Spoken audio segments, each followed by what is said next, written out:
Hey folks, welcome back to Game Garbage where we take a look at games, chat about the gaming news in the industry, and of course stream for fun. Today is just seeing today that PlayStation is raising prices again on their consoles, and we're going to go over that and also some of the changes and things we can look forward to with all of the console companies, and then we should also talk about the Steam machine.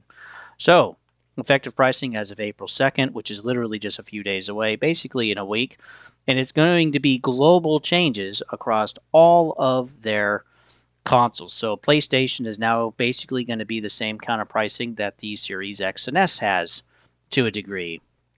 So the base model is going to be 650 in the US, 600 for the digital edition, exactly what the Xbox is for Series X. And then the PS5 Pro is now going to be $900. And I will link this to you. This is PlayStation's official blog, so I'll link this in the description so you can look at it yourself. But as you can see with the UK and with the rest of Europe, and then with Japan and even PlayStation Portal, the handheld is also going to go up in price now to 250 in the United States, 220 in the UK, and 250 euro in the US. In Japan will basically be 40,000 yen. And it's just, again, they've had multiple price hikes over the last several years with their consoles and also too with their PlayStation Plus, and I just don't see the pricing going down. And none of us really enjoy this, but part of the argument has been, well, at least the PlayStation is cheaper. Haha. It's like, man, you guys are not paying attention to what's going on. And yeah, this is not a console war thing. This is just that the physical price of things costs a ton of money. Getting your car repaired, getting new tires, getting GPUs if you're getting more, or other computer components for your PC, it just costs a heck of a lot more. Take a look at Series X and S. Yeah, basically, this is exactly what it is. The 2 terabyte Galaxy Edition is now $800. Base model is $650, like it's been refurbished. You can get $100 off, and yeah, the digital is $600, just like what we would expect. Series S is slightly a little cheaper. I think I missed it. There are some sales kind of running right now if you'd like, but yeah, again, for less performance, you can get a cheaper cost. And the thing that also is going forward with this is all of the next gen consoles, including PlayStation 5 Pro and with 50 series cards from Nvidia and all of that kind of stuff, is that everything is now, in my opinion, going to be reliant on the upscalers to, quote, give that performance at a cheaper cost, because then they don't have to brute force with the hardware, but that's going to come with its own problems. Also, Xbox is taking a look right now at how to reduce Game Pass prices and exploring new tier options. But I don't think that's necessarily to a good thing, because they raise prices from 20 to 30 for Ultimate. Also, PC Game Pass went up from 12 a month to 17 a month. And but if you're wanting to actually save cost, whether it's PlayStation, Xbox, or Nintendo, look for those redemption cards, or other markets for PC like G2A or some others or whatever, or look for deals like on Black Friday, because yeah, they do happen and you don't have to pay the full price if you don't want to. So like I literally just bought 3 months of Game Pass Ultimate for $52 for 3 months instead of 90, which was, yeah, those deals do exist. They are out there. So keep a lookout for them. But yeah, they're looking at possibly making things a little bit cheaper, but that's of course not going to be, probably without ads, without worse things or certain features missing, like not being able to have cloud. We'll see what they come up with. But too, I just thought this chart was actually pretty good that Tweaktown put together.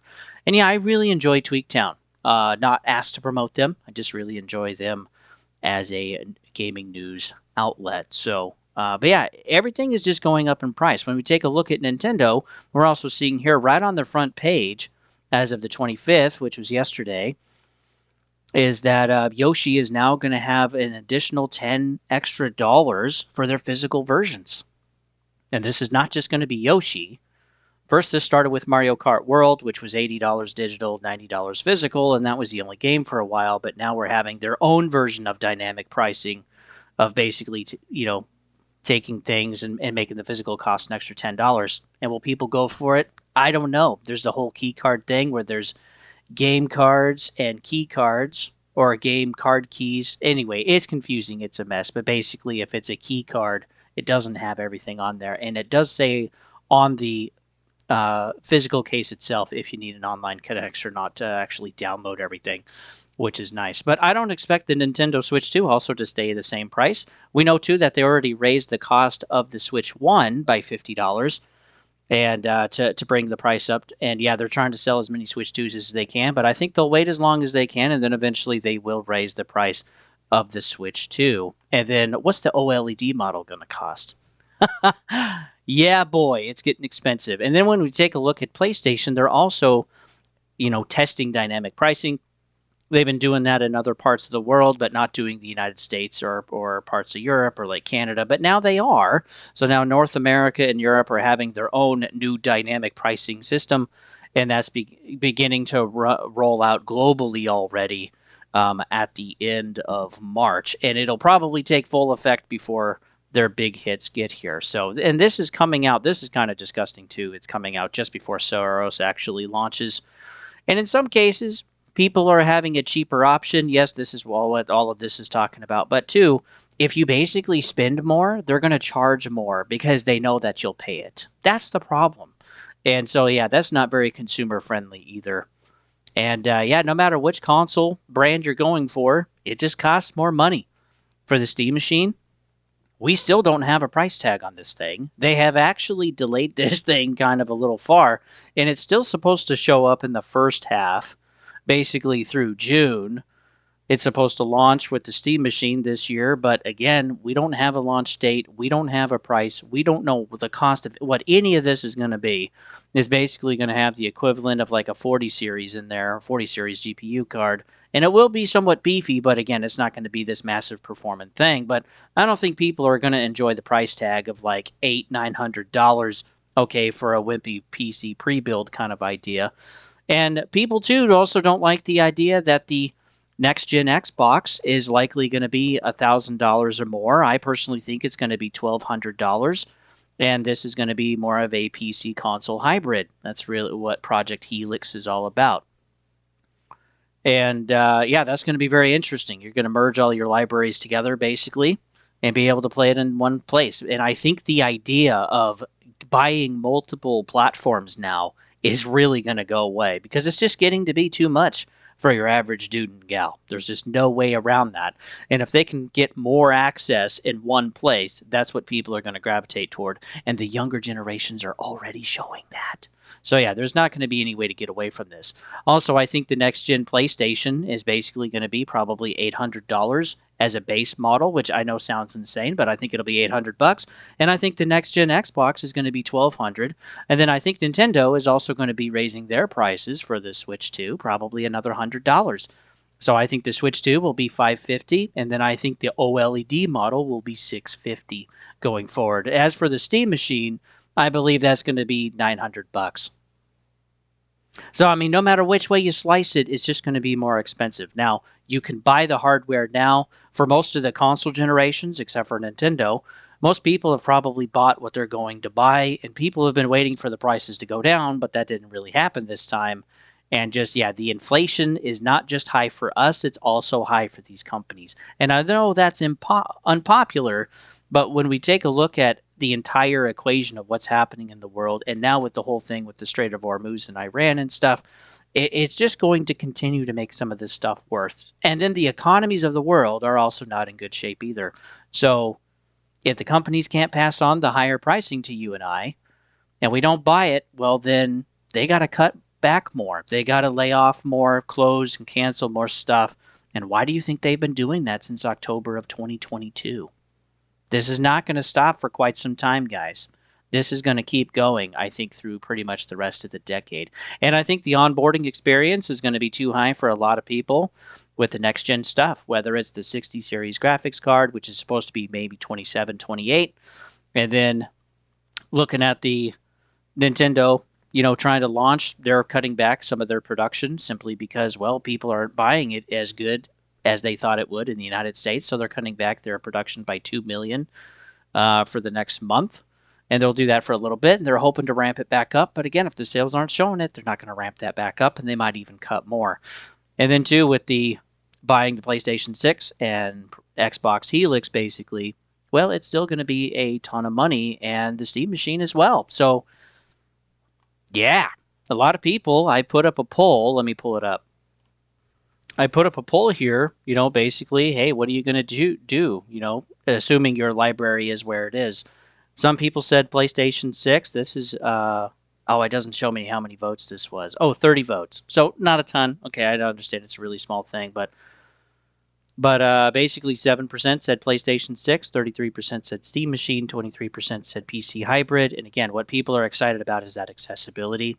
And then 37%, the highest vote, said current hardware. And I think that's where most people are going to stay. And I think these companies, especially the console ones, Xbox has already made their changes, right? But PlayStation and Nintendo trying to reconsolidate and focus more on the console model again. Man, no, I don't think it's going to work. I don't think the exclusives are enough. I don't think there's enough stuff going forward to entice people to pay at that price. I think they're just going to stick with where they got.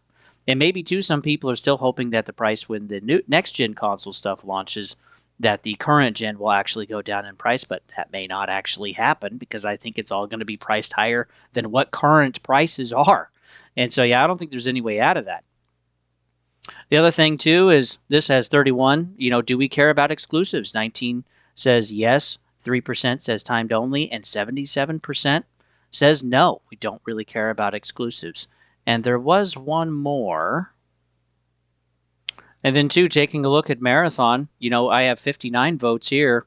And after the server slam, but people have still continued to keep voting on this. But yeah, 80% are not interested in new live service games the way that they're currently being built in most cases. I mean, even Fortnite is falling off, Marvel Rivals is falling off. We have Arc Raiders also falling off. All of these live service games, they're having trouble actually getting the money. Also, Battlefield 6 and Black Ops 7. I mean, name your live service game and it's having trouble. And then new games coming forward, they will continue to have an issue unless they really provide something new like Helldivers or more PvE or whatever. But yeah, the masses will decide. I keep saying that on this channel. The masses will decide what they want to pay for, what they're willing to spend, what they can afford, and there's just really no way around this going forward. And yeah, the prices, they will continue to go up until the overall expense for the company goes down. And that's not happening yet. So this is still going to be painful probably through the rest of the decade in the 2020s. And maybe in the 2030s, we'll finally have some relief, but we'll have to see. So thanks for tuning in, folks. Let me know what you're going to do. What are you excited for? What's your game plan going forward? Because I do think we should have one. Because, yeah, spending $1,000 for a console or PC build at this point when it's already going to be kind of lapped going forward is kind of insane. And then is $70 too high? Are we excited about paying an extra $10 for a physical copy? And yeah, boy, are we looking more toward game services like Game Pass and PlayStation Plus, or are we just sticking with where we're at and just watching it burn? Because that's kind of what it feels like right now. It's pretty horrible. Anyway, thanks for tuning in, guys. Help promote the video if you enjoyed it. And with that, I'll see you guys on the next one.